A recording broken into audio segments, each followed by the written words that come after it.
Please help me for 1K subscribers. I whispered to the empty kitchen, clutching my phone like it had just betrayed me, my pulse hammering in a rhythm of panic and disbelief.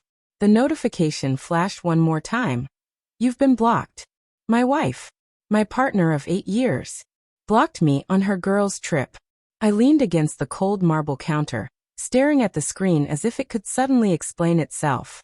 The house was quiet, too quiet, and that silence screamed louder than any argument ever could. I could feel the emptiness of the room press against my ribs, each heartbeat a drum of confusion and anger. How long had this been happening, hidden beneath laughter and weekend plans? 2 weeks earlier, she had kissed me goodbye with that practiced smile, whispering about how much she needed this girl's trip to recharge. I had nodded, forcing a smile, hiding the gnawing suspicion that had started to creep in months ago. Late texts that ended abruptly when I entered the room. Secretive calls in the hallway, small changes in her routines I had foolishly dismissed as stress or work. My love had been a shield, blinding me to the truth. The first sign, I remembered now, had been subtle. Too subtle. A lingering glance at her phone when I passed by. A pause too long. A quick laugh she tried to mask. I had told myself it was nothing. That trust was what we promised each other. I had wanted to believe. I had to. The airport text had come at 6 a.m. local time. Flights delayed. See you later. I had smiled at first, imagining her excitement, picturing her laughing with friends in a crowded terminal. Then the messages stopped. And the block appeared. Like a knife twisting slowly. I walked to the window, the city beneath me still asleep, unaware of the fracture in my world. My mind replayed our last dinner together. Her laugh had felt off-clipped, rehearsed. She had touched my hand briefly, almost reluctantly, before pulling away. My stomach churned as the memory cemented itself. Those small deviations from her usual warmth had been a warning, one I had ignored. I grabbed her suitcase by the handle, still sitting in the hallway, the scent of her perfume clinging stubbornly to the fabric. It was sweet, floral, lingering. I closed my eyes, inhaled, and for a moment, I almost convinced myself she was still the woman I married. The woman who laughed at my bad jokes, who knew how I liked my coffee, who had once told me, "You're my home." But the reality was more jagged. The text, the block, the hiddenness of it all. It shattered that illusion. I remembered my confrontation that night, not at the airport, but in our living room, where I had finally said what I had kept buried for weeks.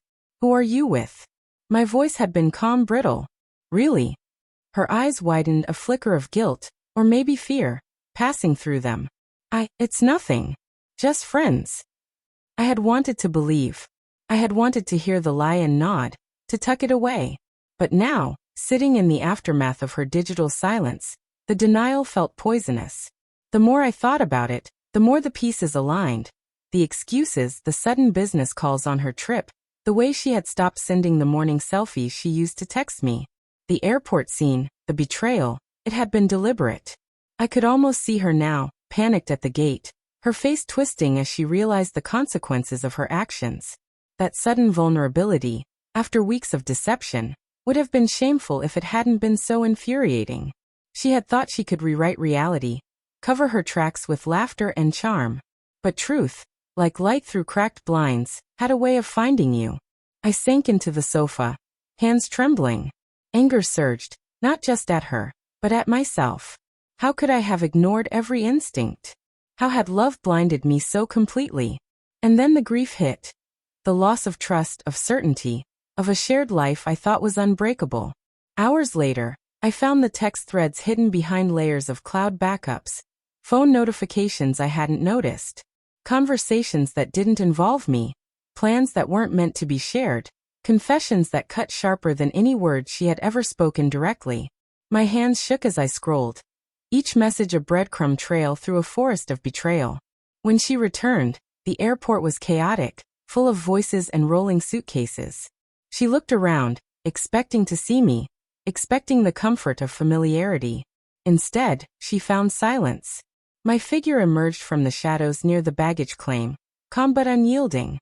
She froze, recognition dawning too late. "Thomas," her voice wavered, a thin veil over panic.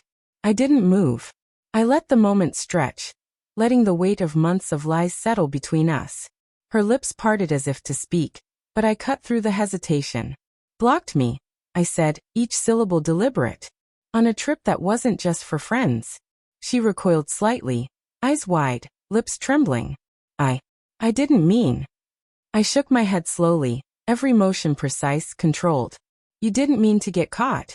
You didn't think about what it would do to me. You didn't think about us. The truth hung in the air like smoke, suffocating, irreversible. I realized then that love alone could not repair the cracks formed by secrecy and betrayal. Trust, once broken, was a mirror shattered into 1,000 jagged fragments, impossible to restore. She reached for my hand, a silent plea. Please let me explain. I stepped back, my own hand shaking, heart hammering, not with anger anymore, but with grief so deep it left me hollow. I saw everything, I said softly, almost to myself. I saw you, and I can't unsee it.